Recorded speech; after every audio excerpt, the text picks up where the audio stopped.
This is the Detroit Sports Podcast Network.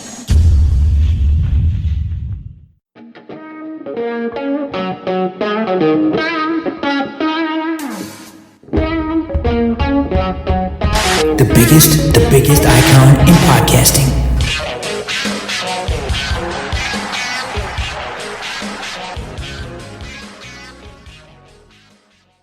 Welcome in, everybody, to this week's episode of the DocNJock Wrestling Podcast. I'm your host, Adam the Jock Strozinski. On today's show, a lot of negative feelings in AEW right now, and they just lost another important backstage piece. Jey Uso can't say what? This WWE star will be sidelined for at least a year. Another AEW star is showing signs of heading to WWE. And WWE after another international star. We're going to get to all of that. That's a lot. We're going to get to all of it later on in the show. Of course, we're going to take a look at AEW. We're going to take a look at WWE. We're going to break it all down and help me get through all of it, because this was a pretty good week of wrestling. He's the one. He's the only. He is the Doc, John Macaroon. What's up, cuz? Well, valuable lesson learned in 2023. You can't go around backstage in a wrestling company and punch people. Very important to learn. It was great, man. I thought Smackdown was spectacular. AEW doing some interesting things in wrestling, but there are some weaknesses that are being exposed in that company in regards to how they're putting together shows. WWE definitely trying to build toward the Royal Rumble. Interesting that they are not doing a PLE, no PPV for WWE in December. It's real crazy, but I think it allows them an opportunity to build some stories that are important into a big 2024 that they're definitely going to have. So I think it's good. I like it. I think it's a little bit of a break. You have an opportunity to build stories, and I think it kicked off with an amazing Raw that I thought was very solid in the area of storytelling, building, and everybody trying now to get their spot into the Royal Rumble. I think it was great. Definitely, you said it. It was a great week of wrestling. And yeah, let's just kick off right there. You kind of laid it out, and it's a perfect segue. You kick Raw off, which was a fantastic week of wrestling, with a ruthless Drew McIntyre taking out Sami Zayn, working Sami Zayn's leg over. It appears as though Sami Zayn is going to be written off TV for a little bit. At this moment in time, Dave Meltzer is reporting that Sami Zayn will not, he doesn't have any dates set past December 28th with WWE. So what we've seen on Monday night might have been a way to write him off TV for a little bit. He did request some time away. So you have Drew McIntyre working him over, working on the leg, taking him out, and just being ruthless and unsympathetic. His words. Is this the best version of Drew yet? The truth teller. I think his delivery of that is interesting in that he wants to spit the truth. Look, I think for a guy like Drew, there's always interesting ways that heels can get over with their words or with their actions. With Drew's size, I don't think he needs to be somebody that's like, I'm here to tell you the truth, and that's the reality. It comes off as a little bit forced in the way I see it, but I just think that absolutely the way in which you maximize this behemoth of a man is to go out there and destroy people. You're on the shelf, you're hurt, and I think that was, for him, the best way. And for Sami Zayn, obviously capping off a special year for him. It's unfortunate. You always want to see a talented individual as much as possible, but I think WWE is doing a great job as of late in terms of letting people off and making sure that they stay fresh and do some stuff. It's not as before where you might end up getting cut if you ended up being a person that took time off. But Sami Zayn knows his position. But I thought that the ruthless Drew McIntyre has a lot of potential, and it depends on how they tell it, because, you know, obviously now it seems like WWE is rocking with a lot of faces. So Drew McIntyre's got to do some heel things to make sure that he stays. And it's interesting, too, because when you look at wrestling, the level of heat for some of the heels is good, but it needs to be nuclear in order to be special, like MJF, to be like The Miz when he was at his peak. So I need the nuclear stuff to start kicking in for Drew McIntyre. He deserves it, and I can't wait to see his run. Yeah, and a way to maybe make it nuclear is to be that guy who puts guys on the shelf, right? So it starts with Sami Zayn, who is a beloved crowd favorite. So you put him on the shelf. Whoever his next challenger is, you put him on the shelf. And he just kind of starts checking dudes off and putting guys on the shelf. You know, it could only be for a week, maybe 2 weeks, but that's his thing. That's his MO. He is ruthless. He is angry. He is here to crush you. Like you said, the truth-telling part of it, You can make it part of your bit, but I think what makes you a little bit more, like as you said, nuclear, is the thing that makes you hated by everybody is the fact that you put their favorite wrestlers on the shelf. You can look no further than a wrestler like Nia Jax. Nia Jax legitimately hurts wrestlers in the ring. Fans hate her. They are unforgiving with their disdain for her. So I think you can do a couple of different things with Drew. And as long as he is this destructive force within WWE, I think it helps maximize that heel value. You know what? Even though he's a great character, you know what? The cheapest one to do is Tozawa. Tozawa's doing his thing right in the middle of the ring. He's getting popular. All of a sudden, Drew just shows up behind him and power bombs him through a table. And then the next week, Tozawa, poor guy, he can't work out for the next 3 weeks.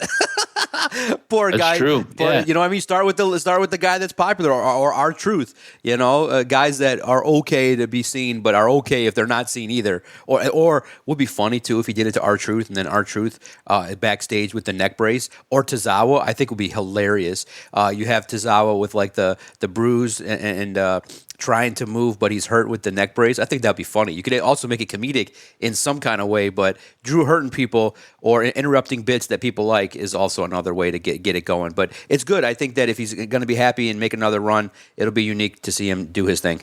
Yeah, and specifically with a guy like R-Truth, he just came back. So now you're going to put him back on the shelf. He hasn't even been here for a minute yet, and now you're going to put him back on the shelf. So a great way to get a lot of heel heat. But like you said, you need these nuclear heels because you got a lot of faces. You have so many faces that you had a face versus a face as the main event when Jey Uso took on Seth Rollins for the WWE Heavyweight Championship. Did we get the best singles match of Jey Uso's career going up against Seth Rollins on the main event on Monday Night Raw this week?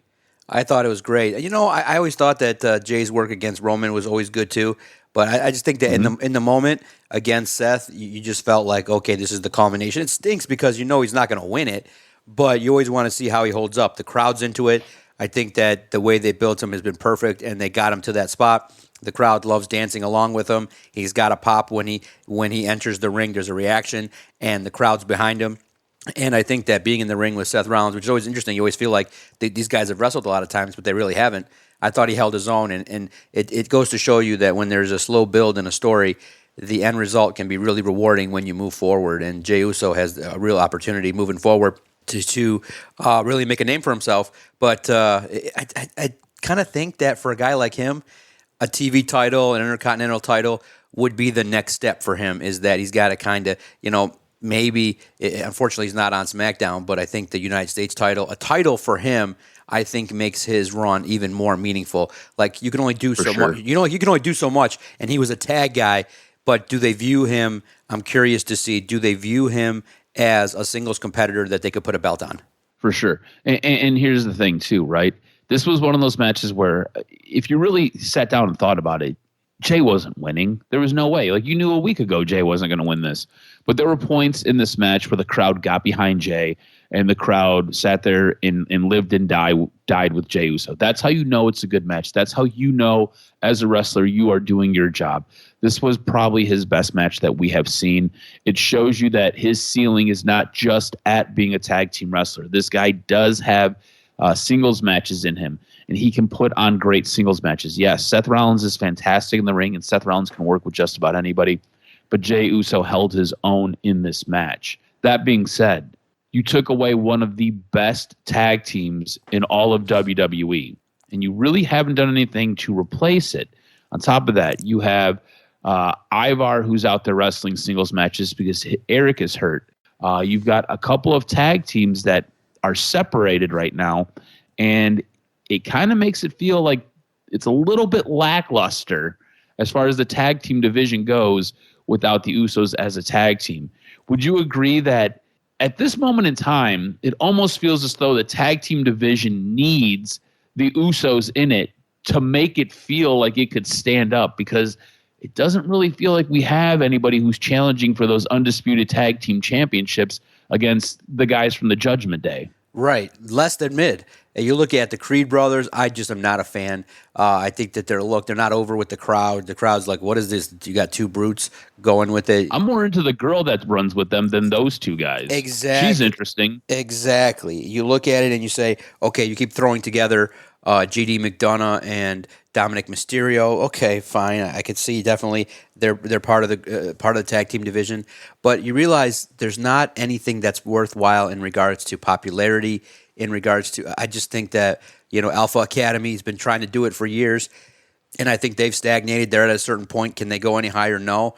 So obviously, I think the foreign dudes that are on SmackDown, they're always great. I love their entrance, but they had their run obviously halted because of injury. So you got to rebuild that.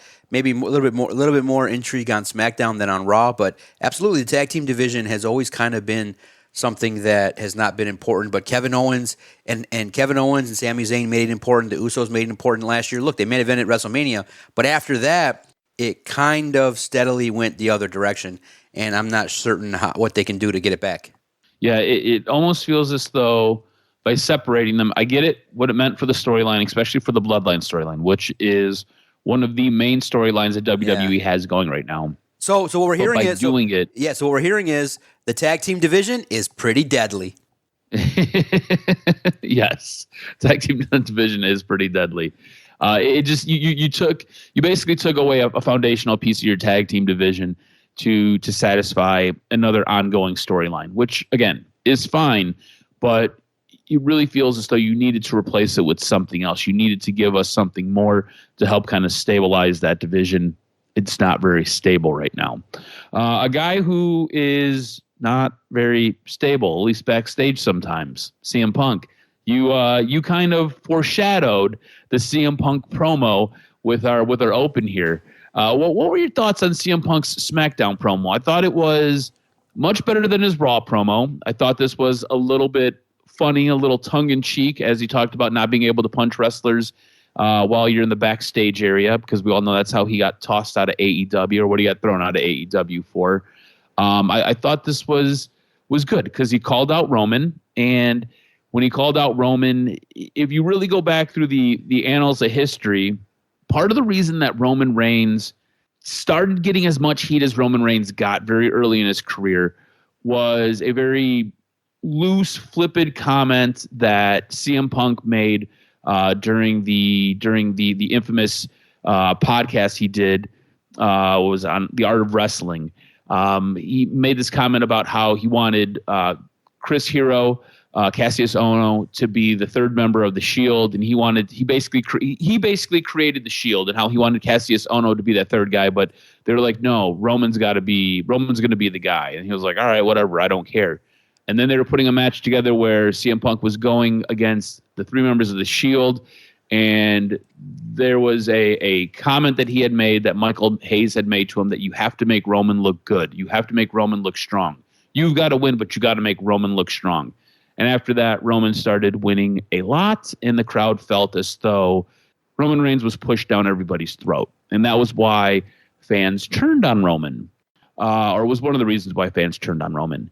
So CM Punk comes out, cuts his promo, and kind of alludes to this a little bit. It's very sketch the way he kind of said it. He didn't really lay it out like that, but he alluded to it, alluded to stuff with AEW, talked about a little bit of his relationship with a guy like Kevin Owens, because obviously they wrestled in Ring of Honor.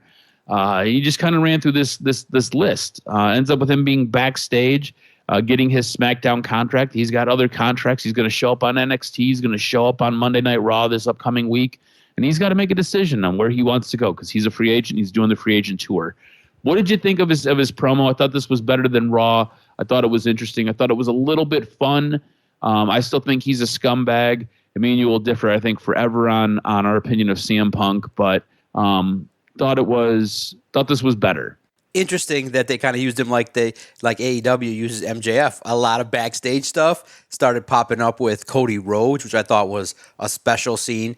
You realize that you have two big stars from AEW talking to each other, and basically you planted the seeds. I thought the line with obviously saying that Seth Rollins is not the man in his own house obviously sets the stage there. Obviously, Kevin Owens. You got Roman Reigns. You made the reference to Paul Heyman. It was He's the original Paul Heyman guy. Exactly. Well delivered. I thought the crowd was great. I thought honoring the troops is always great. And I love the scene where when he's walking down the ramp and he looks at the belt and kind of has that special look to it, kind of planting the seed of, okay, which one, which title is it? And it was the World Heavyweight title that the fan had. And I just thought that well done by Cody Rhodes. It was this perfect tone of like, all right, you're here. All right, cool. Welcome. And it sounds like our paths might cross, which really is what I want to see. I want to see Roman Reigns, or I want to see, obviously, Roman Reigns back, and who's going to challenge is probably going to be Cody, but you want to see Cody Rhodes and CM Punk, last two dudes, and it's going to be great. We know it. We know it's coming, and it's setting the stage for it, and who wins it. And it'll be spectacular. It'll be special. In either case, it doesn't matter because it's looking like the two main events of WrestleMania 40 are going to blow the roof off the joint. If they do it properly and you have two title switches, you could have the happiest WWE universe in a long, long time. Yeah, and what you're alluding to is CM Punk ends up throwing his name into the ring for the Royal Rumble. So now we've got Cody, we've got CM Punk, both headed to the Royal Rumble, both won a main event, WrestleMania. And it sounds as though both may want to face Roman Reigns, which is something we kind of touched on last week. So it appears as though we are going to get paths that are crossing. We're going to get CM Punk. We're going to get Cody Rhodes. And at a certain point, those storylines are going to cross over. Now, it seems like you are more on the boat. I got to ask with WWE. Obviously, we're looking at the obvious. Any craziness, would you just throw all three in the ring all together? Roman Reigns versus Cody Rhodes versus CM Punk. 3-way Sunday night. Would you do that? That's crazy, right? That's ultra. I don't know. It's because if CM Punk wins it, if CM Punk wins it, it's special. Then you can also have, like I said, Cody close. Or if Cody wins it, he beats two of the biggest superstars.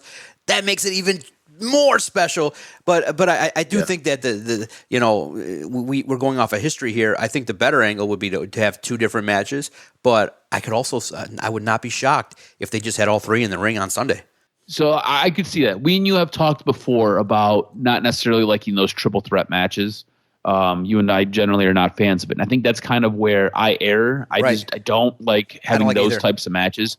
I think what you do is that the Royal Rumble, it's down to CM Punk and it's down to Cody. Yep. And what you can do is you can do one of those finishes where both their feet touch at the same time, and they both get to pick what they want. And I think Cody picks Roman Reigns and CM Punk picks Seth Rollins. And you go in that direction. You have CM Punk take on Seth Rollins. You have Cody Rhodes take on Roman Reigns. And I think you go that way with it. The thing is, CM Punk is hell-bent on main eventing WrestleMania. Yeah. Which means that CM Punk, Seth Rollins, for him to be appeased, for him to be happy, it would have to be the Sunday night one, which in my estimation should be reserved for Roman Reigns and Cody because it's been the longest storyline that we've had going on. And I guess that belt has more prestige. I don't know. These are both made up belts at this point. They're not even the same things that they came from at one point, but that's how I would do it. I don't know how, I guess. And how would you book the Royal Rumble? Because the Royal Rumble is going to kind of lay out how you get to WrestleMania. So what would you do with the Royal Rumble with these two guys? Because these are the first two guys that we've got in the Royal Rumble. And the winner of this is obviously picking the direction that they want to go. So how would you book the Royal Rumble? Well, you got to go with the story in that you got the couple guys left. And, the way in which I probably would do it is the last four would be CM Punk, Cody Rhodes, Shinsuke Nakamura, and LA Knight. And the crowd's going apeshit with three faces and back and forth. Shinsuke eliminates Cody. And that brings the most heat to the feud that you're going to have in the next month. I think you have a pay-per-view in February, and you have Cody finish that on his way to Roman. And I just think that you don't want Cody to win the Royal Rumble back-to-back. I think that you don't need it because you know it's going in that direction. I think that it's a clear situation in which CM Punk, you can build that drama of who. He could actually, what is CM Punk like? Attention. He could sit there. We all know it's Seth Rollins, but he could sit there and say, guys, I'm just not going to decide. I'm just going to call out Roman every week for a month, and I'm going to show up and call out Seth every month, and I'm not going to let you guys know. I'm going to play mind games, and I'm going to wait and see. And then maybe just like 2 weeks before Mania, or I think maybe a month before Mania, late February, he says, okay, fine. He's got to force his hand. The company's getting pissed. They want to know. And eventually he picks Seth Rollins. And some way or another, we got to build the bridge back to Roman. But that's easily established. Everybody knows they want to see it. So I would have CM Punk win it. I think that you got to establish him as the guy. And I do think that he'll end up main eventing Mania, but on Saturday. I think he's okay with it. He just wants to say, I was in the... Look at Kevin Owens and Sami Zayn. They're saying it. We were in the main event of Mania when we all know you were not in the main event of Mania. The 2-night thing. The main event of Mania for real is the Sunday final match. That's the main event. But when you have 2 shows... When you're at the, you could technically, on a technicality, say, I finished, I was the main event of Mania. And that's all he wants. And I think it was important to him really 10 years ago. Now, you can tell, he's got a shirt already, he's got his stuff. He just wants to, meet his potential and be more professional. You can tell. And you know that when he's standing there with 6 guys and doing all this stuff, he just wants to feel like part of the mix with the boys in the biggest company. And he's going to do the jobs, and he's going to make sure that everything works out in everybody's favor. It'll be interesting to see what they do because they have multiple ways that they can go, and there's different ways that you can kind of skin this cat. So I think having Cody Rhodes and having CM Punk and having them both show up in the same shot in the middle of SmackDown. Now remember, I believe both these are going to be Raw guys, but you got these guys on your A show right now. SmackDown is your A show, makes the most money for you. These are 2 AEW guys, right? Like CM Punk was a WWE guy, but he was one of the biggest draws for AEW. Cody Rhodes was the foundational piece of AEW. It is a huge tip and nod of the cap to what they have done and how they have slowly started to kind of erode some of AEW. It was kind of a big moment. It was a big shot with those 2 guys in the back talking. And let's use that as our springboard to talk about AEW. Going from WWE, where it's nothing but storyline driven, which I think you and I really enjoy, to AEW, which this week felt really, really light on storylines, felt really weak on storylines. Are you liking this new AEW where it's a lot of matches? You're getting quite a few matches. They've got the Continental Classic Challenge going on where you're fighting for 3 belts. I think 3 belts is way too many belts. I think sometimes AEW has way too many belts, and it kind of lowers the value of the belts that you do have. But you have this challenge going on, and because of this challenge that's going on, you don't get a lot of storylines. Storylines are kind of wrapped up within the challenge. And there's nothing really laid out there. It's just guys going in and guys fighting for 15, 20 minutes. And that match is done. The next set of guys come out. That match is done. You'll get a bit of a filler match. You'll maybe get a little bit of a small story. And then you'll get the next set of guys come out and fight for 15, 20 minutes. Then that'll be done. And then you'll have whatever your impactful, overarching story is. Really and truly, on this week's Dynamite, we had specifically 2 stories that were kind of the big deal, and we're going to talk about both of those involving Christian and Adam Copeland, and those involving MJF and Samoa Joe and whoever the devil is. But it is really, really weak on storylines, and I'm wondering if you like this juxtaposition compared to what you get with WWE. It is different, and you can clearly see the impact that New Japan and Ring of Honor have had on Tony Khan. But at the same time, in order to make your company solvent and popular, you got to add a little bit of entertainment, a little bit of some fun stuff. And they did that. Remember, too, we're coming on the heels of Adam Cole being injured. They were doing the backstage stuff, the Adam and MJF best friend tour that they were doing. That was good. What you're seeing is that right now, unfortunately, with some injuries, the mid-card guys, the stuff that they're involved in is not that great. The Jay Lethals of the world, the Hobbs, the Wardlows. They're not as intriguing. Whereas on WWE, the Intercontinental title situation is spectacular. You have a U.S. champion that's the social media darling of the world, and you have LA Knight now being pushed back on SmackDown, where he's teaming with Randy Orton, and those are kind of the big guys, and you realize they're not even the top of the company. So that's where you're lacking right now. Is the Chris Jerichos, the Kenny Omegas are cool. They have an involvement, but it's not as interesting. It's not as favorable, not as entertaining as what you're getting in WWE. It's different. I like it. It's good because it kind of seems like they ebb and flow. It's like when AEW was storyline driven, WWE was going a lot of entertainment and a lot of just good matches that we wanted to see. And it kind of ebbs and flows because you got injuries in the mix and you got stuff that you got to make sure you get in. The top stuff at AEW is good though. Like you said, the stuff we're going to talk about is good. But what they got to do a better job is, and look, you got an Andrade, you got the likes of guys in the mid card, Miro. The stuff that they got in the middle does not feel as important. And that's probably because of TV time, the way the matches are going, the way the commentary is, and the way in which it's just presented does not make it feel like it's important. It's like, okay, this is what happened, and you move on. It doesn't have lasting impact.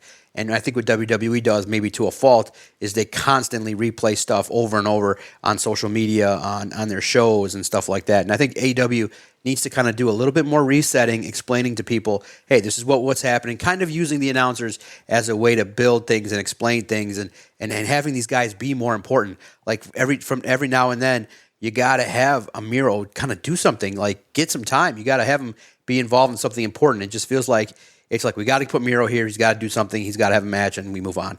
There's got to be a couple more stories in the middle that will make people feel important, and then you can start kicking it off. But yeah, AEW does kind of feel like it's not gone backwards to me. It feels like they've stagnated. They're at level B, and they're on the second rung, making money, doing fun stuff, but they now need to take that next step, and it's tough to do right now, especially when you've taken some hits publicly with CM Punk.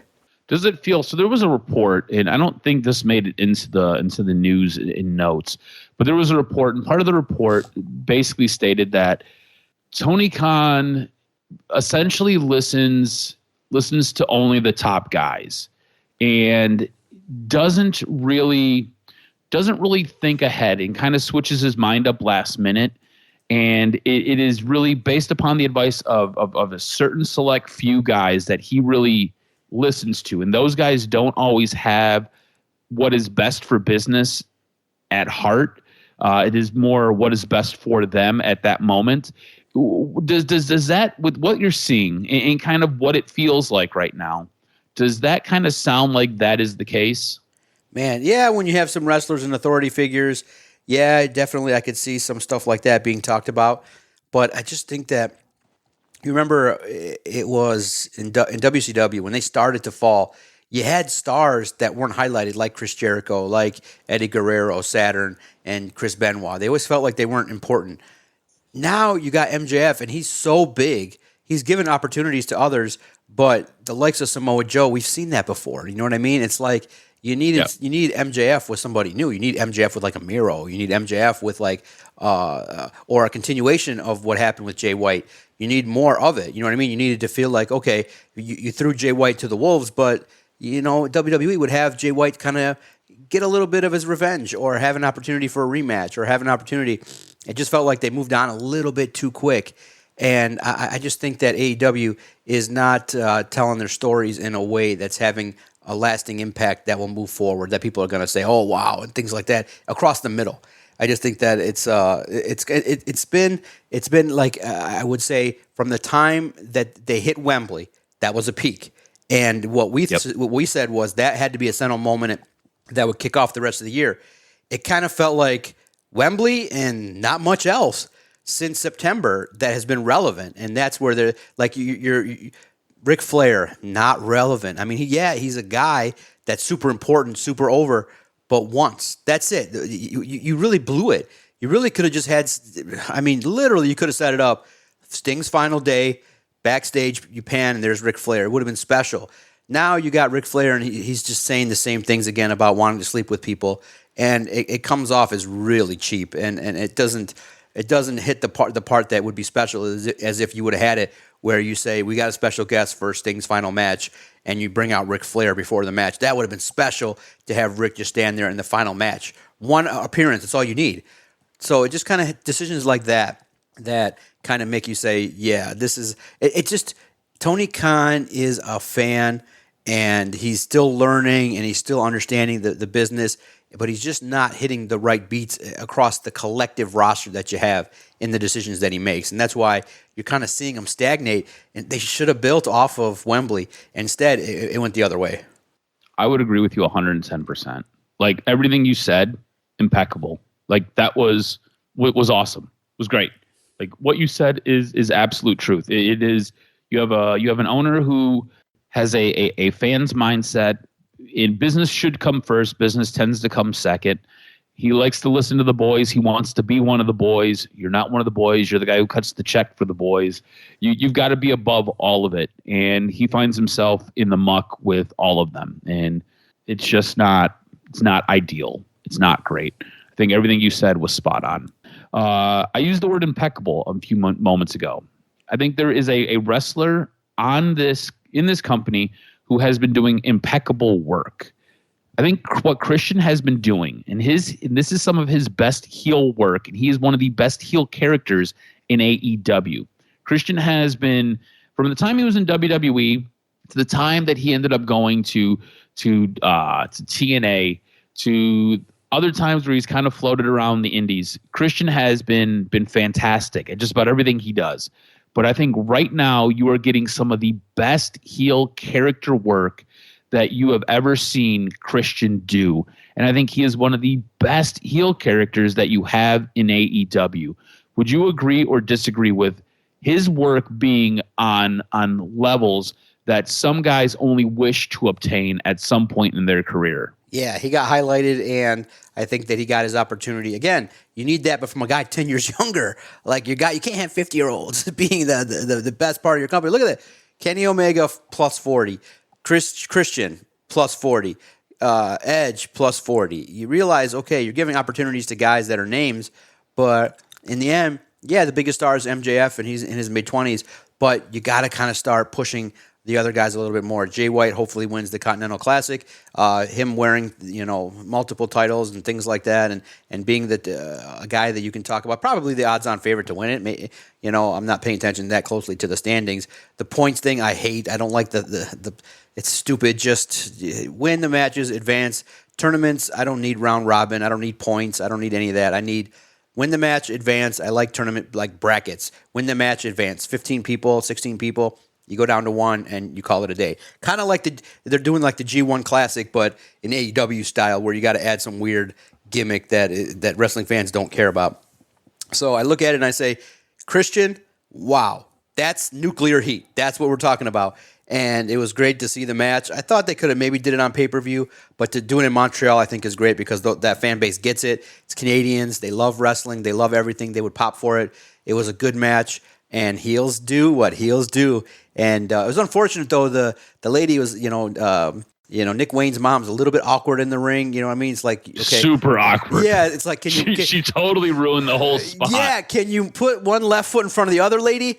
And it almost felt like she was going to trip over her feet before she hit the guy. You know what I mean? It could have been funny if she would have tripped and then swung the belt. It was just awkward. It did ruin it for me. But in the end, so this was my problem with the whole thing with Nick Wayne's mom, right? Because I thought this was a really good match. I thought this was really good back and forth. It had you thinking that Adam Copeland was going to win, and of course, a heel is going to do heel things. You're going to have heel tactics, and that's what happens. You've got both these guys kind of laid out in the middle of the ring.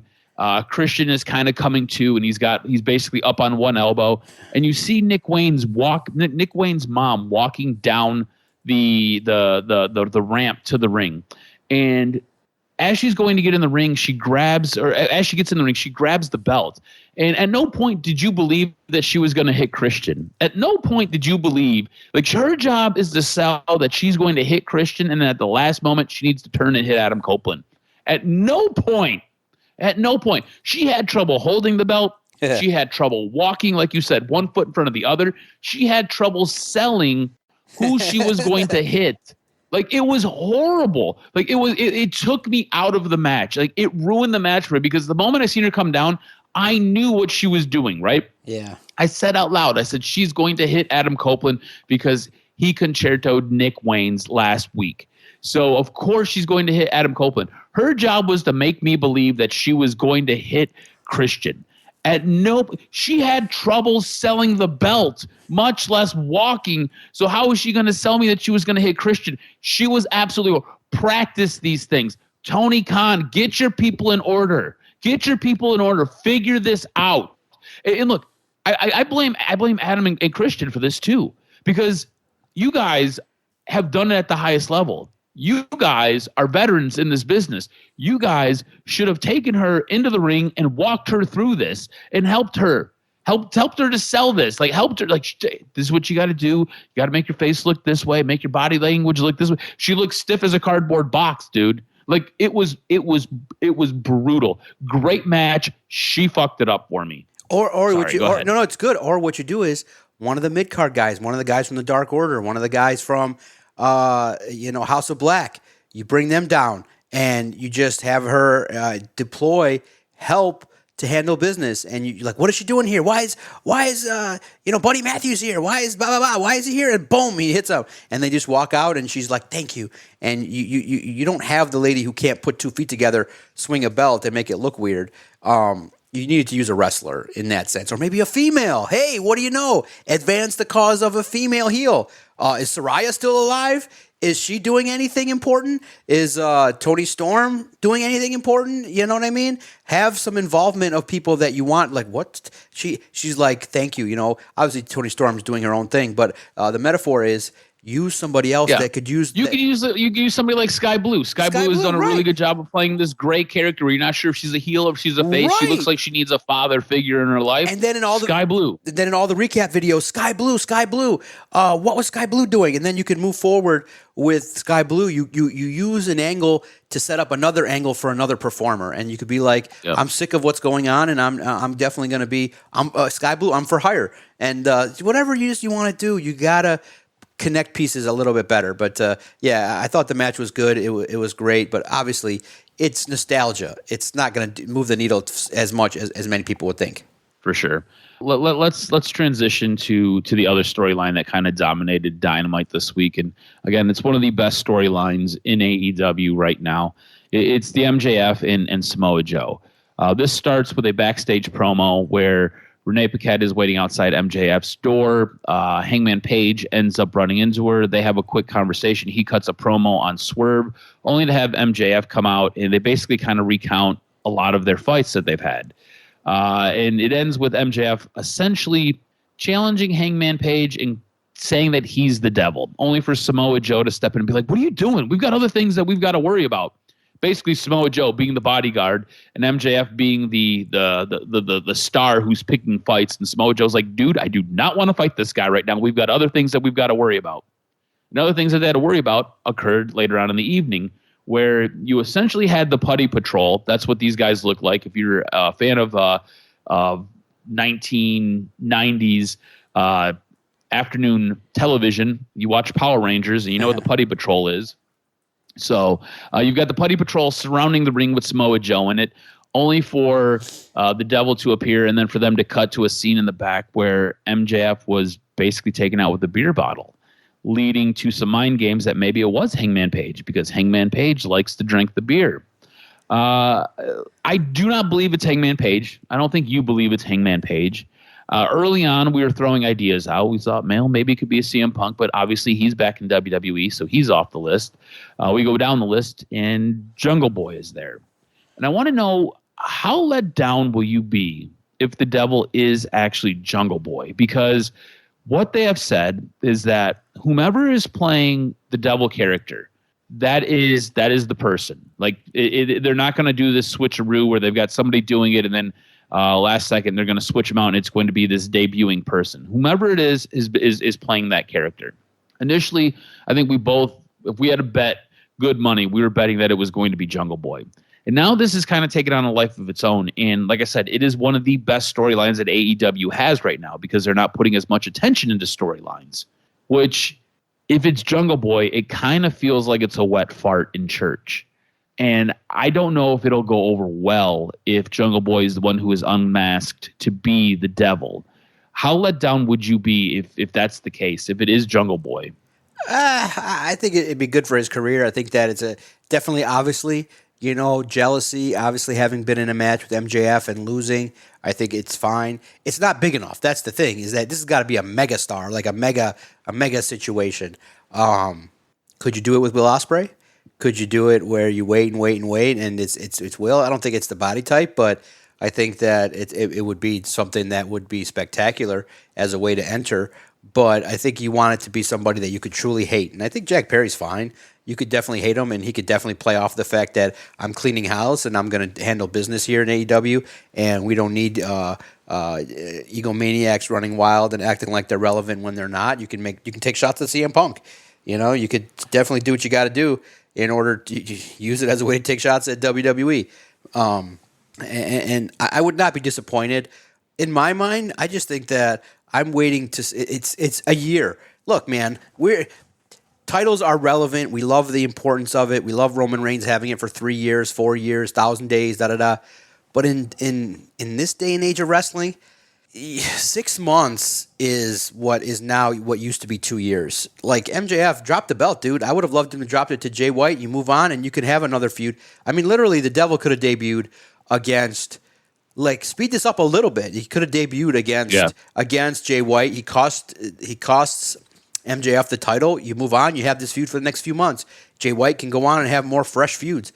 Like, I get it. At some point, you want to pay it off. And I know it stinks. I know everyone likes the slow build and everything like that. But in the end, when your competition is putting on some fresh stuff and you were still waiting and we're probably not going to get it anytime soon, by the time there's that fine balance, and it's always tough, to find that sweet spot of when do you reveal something sweet. This has been going on for a while now, and now you get to the point where by the time we get it, it's like, okay, they finally did it. Whereas you need to find that sweet spot where it's the zenith of right where people want a little more, but they also want to know it. And I think they've passed it now, where I'm just like, when they do it, it's like, okay, it's the Devil. It's who is it? All right, and it's like, let's move on. We want to see the next thing with it already. So that's where storytelling is tough with AEW. Is I think their timing is off in regards to pulling the trigger on certain things. When, like, literally, I didn't need to see Christian and Edge this week at all. You could have them talk for months, and you didn't hit that zenith yet. You needed Christian to do more things. Like, Edge should have more matches, and Christian's messing with them. Christian needs to do more to get in his head. He needs to bother him a little bit more. He needs to talk junk. He needs to do some things. You needed more. Like, you could have did it so much more. Like, I felt like that feud was too soon. That match was too soon, and. You move forward, and you could have had Nick Wayne involved earlier in matches, and Nick Wayne beating Edge and doing some things, and you could have had so much more. So AEW's got to just fine-tune the timing, but I don't think it'll be a wet fart. I'll be intrigued because, like we said, we got to build stars, and Jack Perry can be an ultimate heel based on the shit that he's gotten himself into. I'm going to throw a name out there. It's a former WWE name. And I think the body type fits, and I think it could work. I'm wondering what your excitement level would be if this was the person when they pulled the trigger. What if it is the former Mustafa Ali? Or Dolph Ziggler. It could be someone like that. Or Dolph Ziggler. I would lose my mind. Good call on Dolph Ziggler. Dolph Ziggler. You see what I'm saying? That's where you could probably make it nuclear. It would be great. If it's a WWE guy, now we're back in action, and I think it probably, based on the timing and delivery, it's probably going to be one of those two, and I think it would be special. All right. Anything else from AEW or anything from WWE that you wanted to touch on real quick before we get to our show of the week? Yeah, absolutely. It's kind of weird lately. The attendance at AEW has kind of been looked at a lot online. A lot of people like to take pictures of the crowds. Look, guys, it's saturated and the prices are high. Like $50 for a ticket for some people is a lot. Like, that might be their entertainment budget for a couple months. It's different. Different people have different budgets, and I know that in the end, we all know AEW is making money. They just signed Will Ospreay. You think Will Ospreay signed for $20 a week? Come on, guys. You know what I mean? You know what I mean? It's I know there's a feud between the companies. Those shots, I think, are personally annoying. It actually hurts the business. Like, if that's what's going on and AEW's hurting, you don't want that. What's made WWE better, guys, is the presence of AEW. You think Cody Rhodes and CM Punk and the great angles that are going on, LA Knight. Look, in the last 2 years, they've added literally 5 superstars. Why would they do that? Prior to AEW kicking off, they were laying off 30 wrestlers at a time. You know, now it's a little bit smaller. It's something that's relevant. It's important. It gives play. Like, if a Matt Cardona leaves and he can come back, where does he go to kind of, you know, maybe it's the Indies, maybe it's AEW. But when people leave, you have to have a place where a person can maybe learn some things and then come back to the biggest show on the earth and do his thing. So partly the reason why Cody Rhodes and CM Punk are as popular as they are is because they were in AEW. So I just think that trying to hurt a company. Well, when me and Adam complain about AEW, it's not because we hate it and we're pro WWE. It's because we want 2, 3 thriving companies to talk about. Adam and I are going to absorb it all. We're going to watch it. We're intrigued by it. We're crazily intrigued by this world of wrestling. And in the end, we want to promote AEW to do better. When we critique, we see opportunities to do things better that we know work.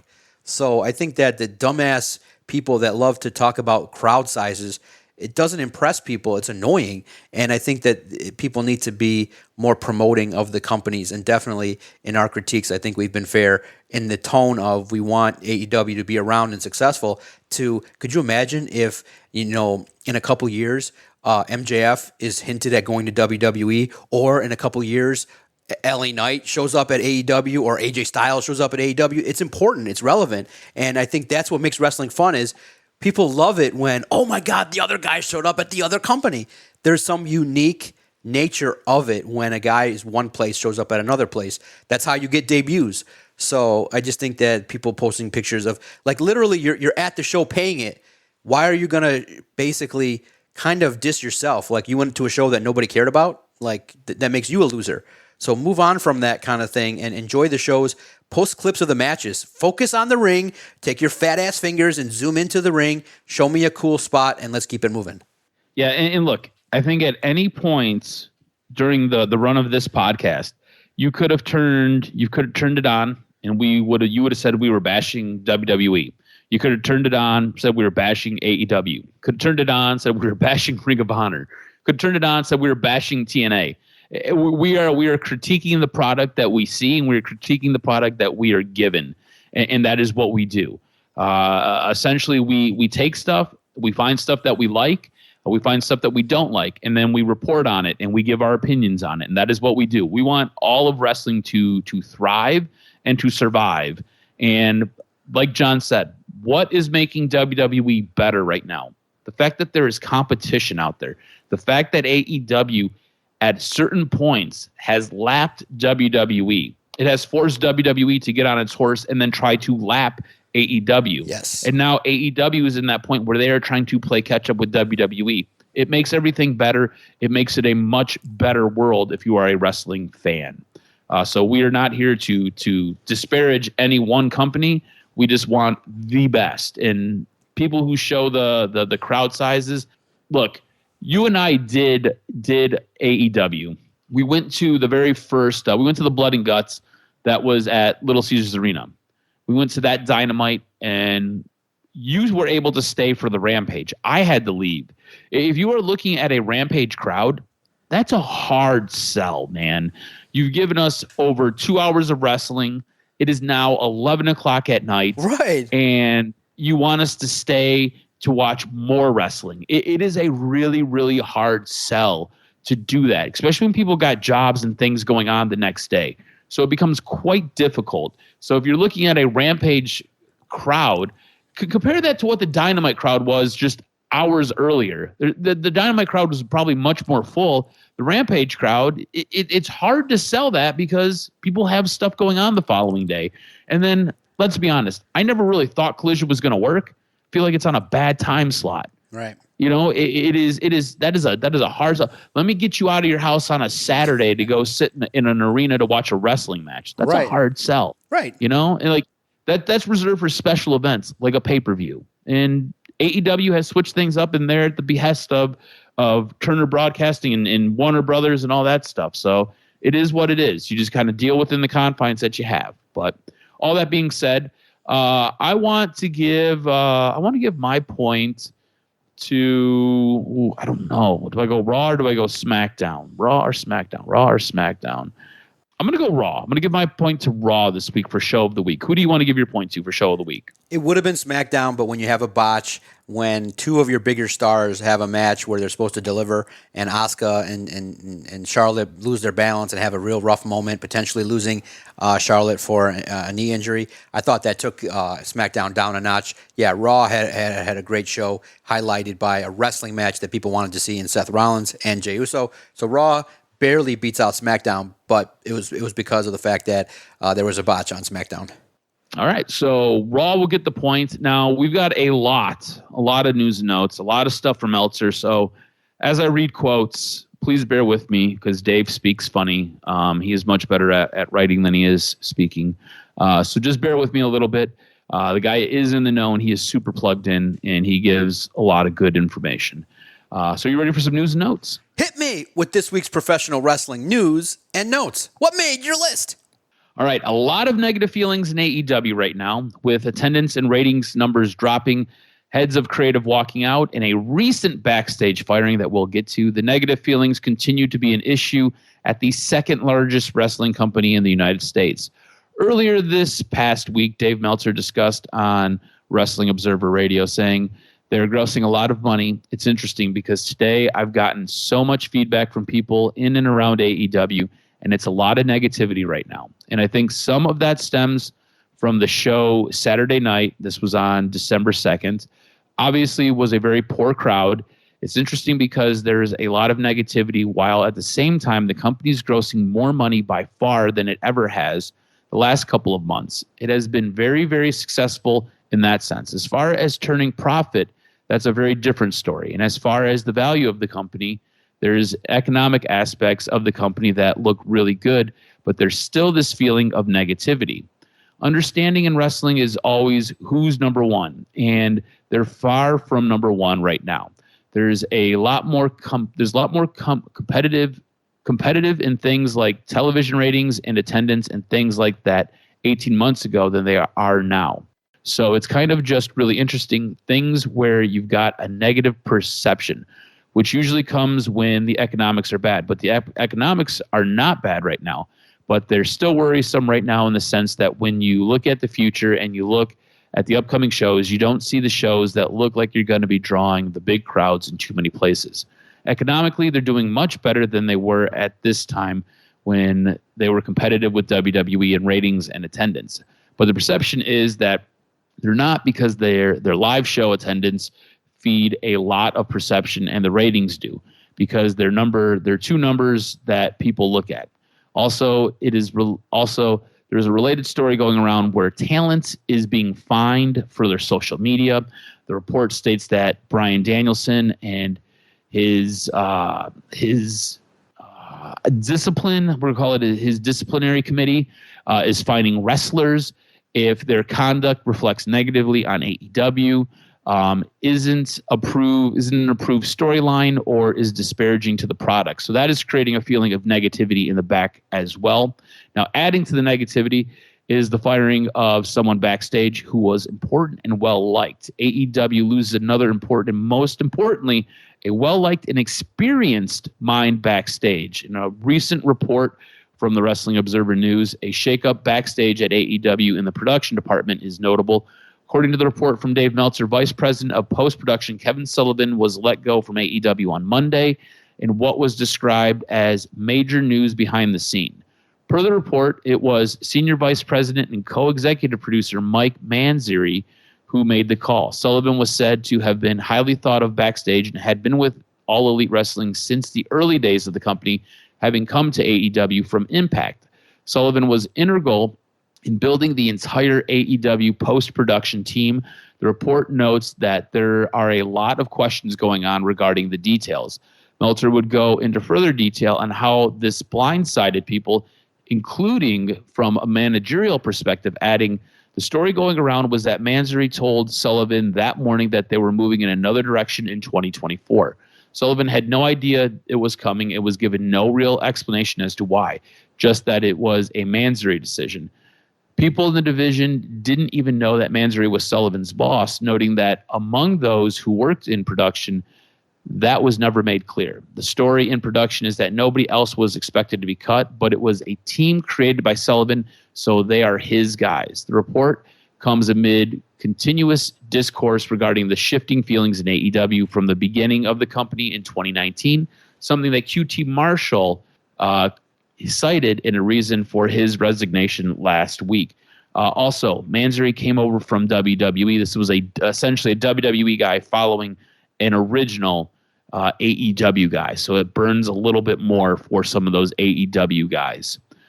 Jey Uso can't say what? WrestleVotes reports that Jey Uso won't be associated with Yeet anymore on WWE TV due to trademark issues. WrestleVotes tweeted, as evident on Raw just now, referring to a picture of Jey holding Seth's belt with Yeet blurred out, told WWE has found trademark issues with Jey Uso's Yeet.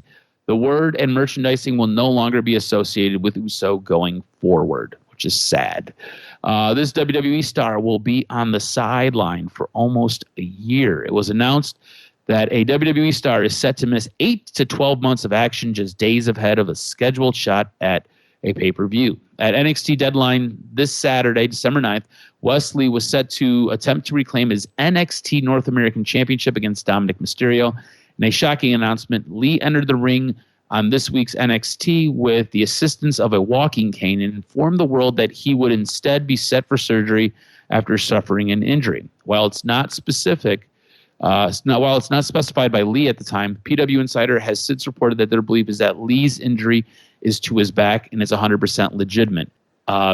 Cole last night confirmed this on WWE Smackdown, that it is a back injury. Vince Joseph on commentary noted that Lee's injury will see him miss between 8 to 12 months of action and will be a massive setback for the 29-year-old rising star. This AEW star may be headed to WWE, and maybe soon. Under his AEW contract, Andrade El Idolo can work for other promotions such as CMLL, but under a WWE contract, he likely wouldn't be able to do this. By the sounds of it, he wants to get one more CMLL run-in before joining WWE would rule him out from being able to do that. Dave Meltzer spoke about Andrade's future in AEW on Wrestling Observer Radio, saying he's going back to CMLL, not sure exactly what week, but probably relatively soon. On Friday night's Arena Mexico show, they did a tease of him going back. He talked to AAA about going back there, and the decision was to go to CMLL. Meltzer continued, and his deal is coming up relatively soon unless it's extended or something because of time off for injuries or whatever. But he thinks that his deal is up pretty soon, so he wants to go back to CMLL in case he ends up going to WWE. He has not made a decision on what he's doing next. He's not signed a new deal, but if he goes to WWE, he knows he can't go back to Arena Mexico. His AEW deal is up, he believes, relatively soon. My impression is that it's up relatively soon. Andrade would request and be granted his release from WWE in March of 2021, making his AEW debut in June of that year. While working for AEW, he would ask for his release very quickly into his run. This would coincide with Triple H taking over creative in WWE for the first time. He would then get into an altercation with Sammy Guevara, trying to force his release, only to be kept off TV for a while. Andrade would then re-debut on June 17th's episode of AEW Collision. So it's a bit of a rough go in AEW. WWE, hunting for another international star. And finally, we have this. Reports emerged recently that Julia from Japanese promotion Stardom has received an offer from WWE, though she remains under contract with Bushiroad until March of 2024. Dave Meltzer has provided a further update on plans for Julia in the Wrestling Observer newsletter, writing regarding Julia, the update is that she has not made up her mind and that she and WWE have spoken several times of late. They've talked enough that there's something to the story, although the story, she said, was going to the Performance Center at the time ended up not being accurate. But she has not told those in Japan that she's staying, nor that she's leaving.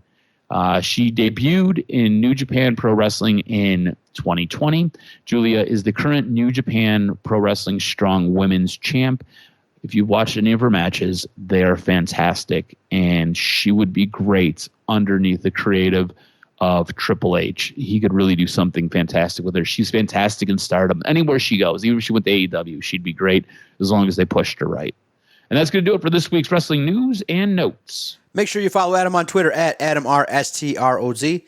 Follow the network at Detroit Podcast. Make sure if you've agreed or disagreed with anything that you heard this week regarding our opinions on pro wrestling, hit us up. If you love Jack Perry being the devil, if you think WWE is making a mistake with CM Punk, let us know. We definitely enjoy the banter at Detroit Podcast. Appreciate everybody that tunes in and listens anywhere at all that you find your favorite broadcasts and podcasts. Type in Detroit Sports Podcast and our content will find you. Can't wait to debate everybody. Can't wait to check in next week on the latest edition of the Doc and Jock Wrestling Podcast.